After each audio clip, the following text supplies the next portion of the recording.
Welcome. I am here with Rebecca, who is a friend of mine, and I'm so excited that she has joined us on this Women's Health Talk about emotional wellness. And today, my heart is extra heavy. You know, Rebecca agreed to do this a few weeks ago, and then my nephew got news that his best friend took his life.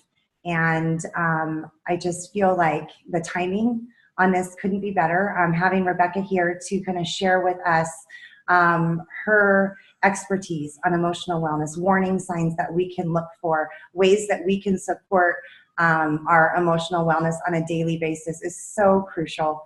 And I'm just really grateful that Rebecca is here with us today. Rebecca is a psychologist over at Spectrum Psychology and Wellness, and they provide so many amazing services. Some of those are with grief and loss, stress management, chronic pain, relationship counseling. There's a whole team over there that is helping support emotional wellness. So I'm so excited to have Rebecca here. We're just going to start asking her some questions about our emotional wellness, getting some answers. And I just want to welcome Rebecca. Are you there? Yeah, thank you. Awesome. Yes. Thank you so much for being here with us today. Let's just kind of dive in. You know, when I first started dabbling with natural solutions and alternative approaches to emotional wellness, I realized how incredible, you know, paying attention to our amount of sleep, how much that really affects our emotional wellness. And I was wondering if you could just kind of touch base on that, you know, our sleep hygiene and what kind of role that plays in our emotional wellness. Oh, sure. Yeah, sleep is huge. If there's one thing that really affects your overall mood, it's how fatigued you are. But understanding a little bit about sleep helps to understand why. So if you think about that from a sleep cycle standpoint, roughly every 90 minutes, we cycle between two major categories of sleep. One is kind of a quiet sleep, and you move through roughly 4 stages of increasing deep sleep. That's where your body temperature drops, your muscles relax, your heart rate and your breathing slows. The deepest part of that sleep really produces the physiological changes that help boost immune system function. What you really want to get to, though, is the other sleep category, which is rapid eye movement sleep, which is where people dream. And that's where your blood pressure, your heart rate, your breathing increase. Pretty similar to when you're awake, but that's also where your sleep enhances learning and memory and contributes to emotional health. If you don't get that kind of restorative health, you start to see a lot of issues. The reason being that it starts to affect the neurotransmitters and the stress hormones like cortisol, among other things. It really does wreak havoc on the brain, and it starts to impair your thinking and your emotional regulation. So in a way, the chronic sleep issues really amplify the effects of mood disorders and vice versa. Gosh, that's so crazy how much our sleep does affect. And I think we live in a culture where we've got too much going on.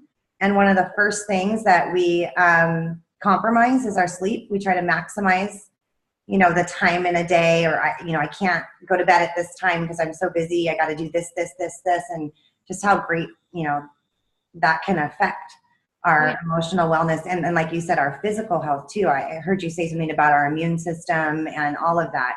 It's huge. Yeah. Right, so let's go ahead and I just want to talk about a little bit about stress and exactly what that does to our body. Mm-hmm. Sure. Well, if you think about stress, it's kind of complex, but if you've ever found yourself with sweaty hands when you have to give a presentation, or if you feel like your heart's pounding during a scary movie, then you know that you can feel stress in both your mind and your body. Think about what's going on in your nervous system. That is a really primitive response that was developed basically back in caveman times as a way to protect you from predators or other threats. But when you're faced with danger, the body kicks into kind of overdrive, flooding the body with hormones that elevate your heart rate and increase your blood pressure. Basically gets you ready to what's called fight, flight, or freeze. Yeah. But in modern day times, we're not really expected to fend off saber-toothed tigers. But what that really does look like in modern day times is I'm worried about this bill that I have to pay. I'm worried about getting the kids to all their scheduled events. And it starts to really create the same natural response in your nervous system. When you get chronic stress, it's basically that you get that system permanently stuck on. And that's really, really dangerous for your body because it starts to have a lot of serious complications for your health.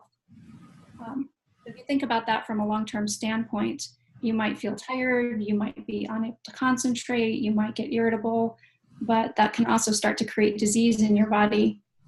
And so it's really important to start to address that right away and look for reasons or signs that you might be in that chronic state of stress. So I heard you say the fight, flight, or freeze. Oftentimes we hear the fight or flight. Is the freeze the part that you're talking about where we kind of get stuck in that? Mm-hmm. Yep. Yeah, okay.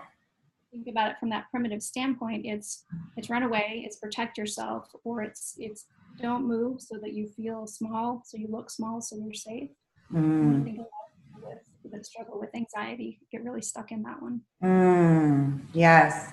So that kind of, you talked a little bit about it, but those warning signs. So if we've got excessive stress in our lives, what are some of those warning signs that we can, look for?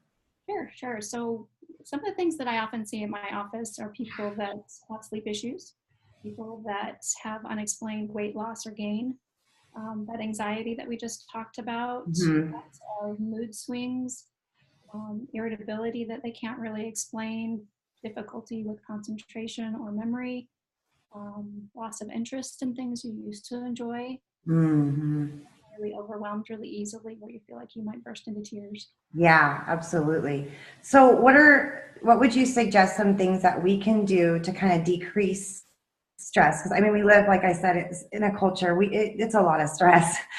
Yeah. I wish I could say, don't be stressed, but we'd all have to live on a beach if that were the case. That would be nice. Some practical things that you can do is to identify what's causing the stress, pay attention to your thoughts throughout the day, and try to identify the cause, your thoughts, your mood. Once you know what's bothering you, you can develop a plan for addressing it. That might mean setting more reasonable expectations for yourself or asking help from others. Also looking at what is your social support. Relationships can be both a source of stress as well as a stress buffer. But if you have some friends or some family members that you trust, sometimes they can offer some practical assistance and support or some useful ideas because they have a fresh perspective and they're not emotionally attached to whatever it is that's causing you stress. That can be helpful. Also just taking a break. Timeouts aren't just for kids. Being able to say, I need to count to 10, or I just need to step away from this and get some perspective so that I can work off the anger.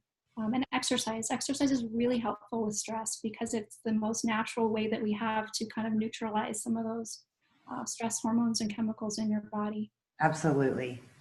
Yes. So, I kind of want to talk a little bit about warning signs specific to adolescents and teens for our viewers or, listeners that are parents. And I feel like that is really something I want to touch on before we move on because of what just happened in light of my nephew losing his friend. I feel like, our kids right now are under so much more stress with the social media and all of that. And as parents, what can we be looking for? What are some things that we can do to be more proactive and be aware of what's going on? Our kids don't always tell us what they're feeling. Like, what do we watch for? Well, that's a great question. Some things overlap between what you would look for in an adult with an adolescent, but not all things. Some of the things that you want to look for in general, obviously someone talking about death more than they might have, having kind of a preoccupation for either scenes in media or in social media that they ask questions about more than they might have been. Certainly making statements about feeling hopeless or helpless or worthless. Taking unnecessary risks or displaying some self-destructive behavior. One really common thing that we're seeing a lot in adolescents is cutting, so self-harm. Not necessarily because they are suicidal, but because they're expressing a really deep emotional hurt that they're trying to get some control over. Certainly out of character behavior, suddenly losing interest in things that they used to enjoy, or isolating from friends. One particular thing that you often see in adolescents is they start giving some of their things away, some of their prized possessions they'll give to close friends, but also listening to the language that they use, because if they're not using long-term future tense language, that's a really big red flag. So if they say, you're talking about some big milestone that might be coming up, and you hear a lot of, I can't really see myself doing that, or maybe years prior to that they had a lot of long-term goals, that's a big indicator. One of the big differences that we see a lot in adolescence between adults and adolescents, particularly for boys though, is aggression. I know it sounds kind of weird, but you see depression expressed in adolescent boys as aggression a lot. I didn't know that. Okay. Yeah. So looking at anger, irritability coming out in ways where it's not characteristic for that individual. Yeah, and there's certainly risk factors that can elevate, the possibility of suicidal ideation. Kids who are really, really natural perfectionists, that's a really hard thing to be able to learn flexibility around some of the hard things that kids do to each other these days. Yeah. Certainly low self-esteem, kids who are bullied or abused, any population that sees themselves as different. So that can be anything from sexuality to different types of in-groups and out-groups. So really looking at people who identify as separate than, or having to struggle more than. Yeah. Oh, it's so heavy. Oh my gosh. Well, thank you, because that really does help, things that we can be watching for sure. So what are some ways that we can kind of move from depression to, or, anxious feelings you kind of talked about a little bit too, into emotional wellness? Like what are, you mentioned exercise. Are there some other things that we can kind of incorporate? Yeah, there are. And it's funny, some of them that I'll talk about might seem just like common sense, but people are not traditionally very good at self-care. Yes, so true. Minded often, myself included, is super important. But it really starts with valuing yourself, being able to treat yourself with kindness and respect, avoid self-criticism, make time for things that you're interested in, your hobbies, really paying attention to that internal self-talk.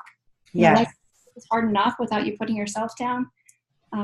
Exercise, we talked about, that's super important, but also just taking care of yourself physically and emotionally, which can include, is your diet, is it good? Is it healthy? Are you eating whole foods? Are you avoiding toxin overloads with substances? Are you drinking plenty of water? And are you getting enough sleep? Yes. Support, we already talked about. And either spirituality or mindfulness, it depends on what your particular interest is and what your value system is, but having something that grounds you, something that is either some relaxation exercise or prayer that you can use to improve your state of mind and your outlook is really important. Setting realistic goals. Like I said about perfectionistic personalities, that can be super hard, because it really creates difficulty with being flexible when stress comes up. Right. But being able to really look at, are your goals, well, first of all, do you have goals? Are you establishing them that are moving you forward? But are you realistic about your ability to handle them? And in this way, I've found that the essential oils has been really helpful with talking to people about what are ways for that self-care. Only because the limbic system, as you know, is directly connected with those parts of the brain that control the heart rate, the blood pressure, the breathing, the stress levels, but also the hormone balance. And that's where the oils can really have that physiological or psychological effect, because when you, particularly when you inhale them, the olfactory response to the smell causes the brain to stimulate the release of hormones and the neurochemicals that in turn alter the body's physiological behavior. Mm-hmm. So being able to really look at, from an environmental perspective, are you surrounding yourself with things that are motivating, are calming, are stress reducing, and being able to work with your body's natural state instead of against it. Yes, I love that you touched base on that. That was so fascinating to me when I first was introduced to natural solutions and essential oils. That one drop of doTERRA's essential oils has 40 million trillion molecules. And when we inhale that, like it actually does change the chemistry of our brain. And we can shift from a negative thought to a positive, or, you know, unhealthy memories that have been suppressed. And it's such an incredible tool. I know that I have felt so empowered as a mom to be able to really just tune in on what it is that my children are struggling with, and then look up which essential oils, you know, help support that. And they, all of them have benefits, both emotional and physical. So I love that you touched on that. They are definitely incredible tools. And that kind of takes me into my next question, the difference between holistic psychology and psychiatry. So some of the things that you're talking about are natural things that we can do on a more holistic, you know, a holistical way. And then can you talk a little bit about the difference of the two? Sure, yeah. Well, so a lot of people confuse psychology and psychiatry, and they sound similar, so that makes sense. But the difference being that one is a medical doctor who is trained very systemically to look at what are the symptoms that you're expressing, so that they can figure out how to treat it from a physiological standpoint. And while that's absolutely great and necessary, there's a lot more to a person than just the physiological state. As we've been talking about. Yeah. Mental health, being able to really look at what is your social situation, what is your psychological state, what are your environmental influences, and that's where psychology can really make a difference in that system, either working with your integrated care team with your physician, or even separately. It can kind of help you work through developing some additional coping skills, really looking at, are your thought processes healthy? Are they keeping you stuck in some of the mood states that you might be in? Are your friendships healthy? All the way to motivation. You know, how do you approach your health, weight loss, willpower, sleep, around insomnia, things like that. And so I see it as much more of the whole encompassing biological, psychological, social package, in addition to what's going on with your health. Whereas psychiatry tends to focus primarily on that biological piece. Right. Yes, I know that's one of the things that I like to teach with just thinking holistic minded is. Would you say it's kind of true that we, by doing all of the things that you just mentioned, we're tapping into more of a root cause of things, and learning how to support that root cause versus taking symptoms and just treating them. Right. Yeah. Okay. And I mean, and I'm not saying that, there's not a time or a place for medication. There absolutely is, for sure. But there are so many things that we can be doing and thinking more holistic minded to support our bodies and look at what's going on underneath that. Mm-hmm. Yeah. That's and in awesome. The best situation, the psychologist would work with your entire care team, your primary care physician or OBGYN or your psychiatrist. Yes, awesome. I love that. And we're going to talk a little bit more about what the services that you guys provide here in just a minute. But I kind of want to just take a minute to share a really incredible tool that I discovered early on in my, I guess you would say, shift from, the way I was looking at my health and kind of symptom managing versus looking at root causes. And I came across this thing called the Zyto Compass scanner, and it is incredible. It's information technology that uses biocommunication and communicates with your body's energy fields, and it can indicate, it doesn't diagnose or treat anything, but what it does do is it lets us know what's going on in the body that's out of balance. And the whole goal is to be balanced and whole emotionally and physically. And it's an incredible tool because it prints a report and it suggests essential oils and wellness products that will help bring anything that's out of balance. And this has been an incredible tool for myself, for my family members, I have felt so empowered. Just kind of knowing, like something's off, hey, put your hand on the scanner, let's see what's going on. And I've had the pleasure of sharing this with Rebecca, and I just would like for you to kind of share, what have you experienced from it, and what are your thoughts on this, coming from a professional standpoint? Sure. Yeah, I've had a couple different reactions to it. I think it's great, and I would love to figure out if there's a way to integrate that more even into the practice that I do. But really looking at the information that it can provide from such a simple, like you said, put your hand on here and see what's going on. So for example, I had met you right after the holidays, and so I was coming off my annual, sense of needing to get some regroup and deal with some burnout and holiday stress. And a lot of the things that came up for me when I had first met you were that my endocrine system was basically fried, and I needed to really do some self-care and let my adrenal system and really kind of let that rest. I think shortly after that, I followed that up with a scan for my daughters. I have 2 twin girls. One is super active, real athlete, and all of her stuff came back as she had a lot of inflammation. And so that kind of really helped us hone in on, hey, get some care for that. I've got a daughter who is a preteen, and so there was a lot of moodiness going on. And her scan came back as, yeah, there's a lot of mood stuff that really needs to be addressed as far as some of the drama that's at school, but also just puberty and going through hormonal stuff. So being able to address that. So, full range there, all the way from adrenal system to moods to physical health of inflammation. And you're right, all from the scan, but oh my goodness, how empowered we were to be able to say, how do we find out exactly what each of us need and be able to address that? Yeah, and then it's so simple, just finding a way to incorporate those essential oils and products into your daily routine that works for you, right? Like you can diffuse at night, you can maybe make a nasal inhaler, just, breathe the oil from your hands, apply it topically where there's inflammation. Like there's so many ways. It's very flexible. You find what works for you. But the key is just to be consistent. And then also all of those other things. I mean, the oils are not the end all be all, but self-care, focusing on, the sleep and the diet and eliminating toxins, exercise. And then I love how you mentioned earlier, being able to recognize when we need to pause. And whether that's just putting ourselves in a timeout, breathing, meditating, praying, journaling, drawing, singing, whatever that is for you, just finding that.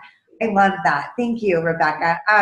Before we close, can you share a little bit more about what you guys do over at Spectrum and what you kind of specialize in? Sure. So Spectrum Psychology and Wellness is kind of an integrated care practice. And what that means is that we got together a handful of psychologists who kind of cover the whole age range from 5 all the way to geriatric, so that we can really meet everybody's needs under one roof. We do individual therapy. We do for a variety of issues, including the ones that we've talked about today. We also do couples therapy. We have a specialist that works with individuals with eating disorders. And we also do a variety of evaluations. So all the way from psychological, emotional, all the way to psychoeducational. So if you've got a child who needs to figure out if there's a learning disability going on at school or an emotional issue that's impairing some functioning at school, we do that, all the way to neuropsychological evaluations. So assessing for dementia, Alzheimer's, Parkinson's, some more of the neurological issues that impair memory. And then we also offer professional coaching and consulting for people who really just kind of want some help staying motivated and creating a life plan, but don't really want to engage in more of the intense therapy. So the whole range, the whole age range, and a variety of services that really help it so that we don't have to refer out so much. Yes, I love what you guys are doing and all of the different therapies and alternative, approaches. Because I know one of the things that was so shocking to me when I started really diving into more natural solutions were the statistics on, the side effects of medications. And I know I mentioned earlier that it's really important that I communicate that I'm not saying medications are not necessary, but in some cases, they can do more harm than good. Mm-hmm. The fact that you guys take a look at all of that and let's, work on, the root causes and all of that. Just the amount of suicides and drug overdoses that are related to prescription medications that are prescribed for some of the things that we've been talking about today. So just raising awareness and giving people an alternative. Exactly. That's exactly right. An alternative. And a choice. Yeah. Particularly if there's a lot of people who just can't tolerate the side effects of some medications and desperately need something. Right. Right. And they need a solution, and you guys work with them to find what works for them. And I just think that is so beautiful. Yeah. So keep doing that awesome work. Would you mind maybe just kind of wrapping things up for us and just, if there's just three things that you would say I know that's hard to do, to just kind of summarize, how can we really focus on our emotional wellness on a daily basis? What are three things that you would say would really help us, since it is so crucial? Oh gosh, three things is hard.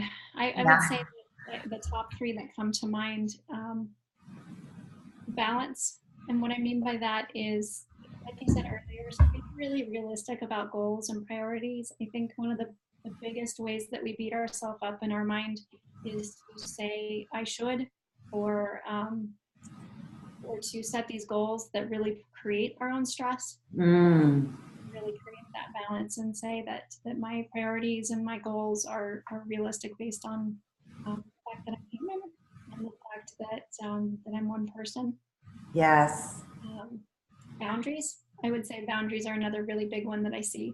And what I mean by that is how I refer to that is recognizing the difference between my stuff and your stuff. For example, I could help someone to problem solve what's going on for them, but I don't necessarily have to take that on as my personal emotional responsibility. Oh, that's so true.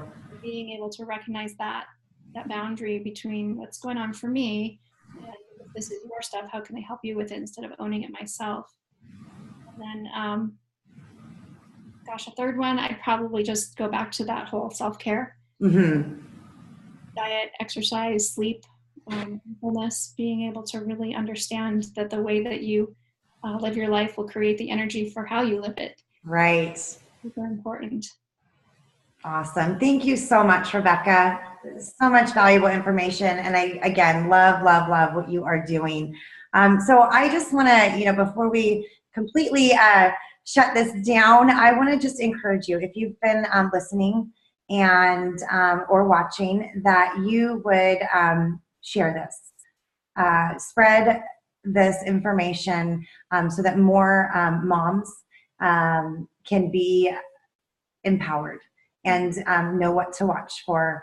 And also for us, just that self-care is so important, our emotional wellness, and, just anybody that that maybe is kind of struggling with anxious feelings or overwhelm of stress, which is probably just about everybody share this, please. We would greatly appreciate that. So thank you for your time, and thank you, Rebbeca. Thanks, Chris. You're welcome.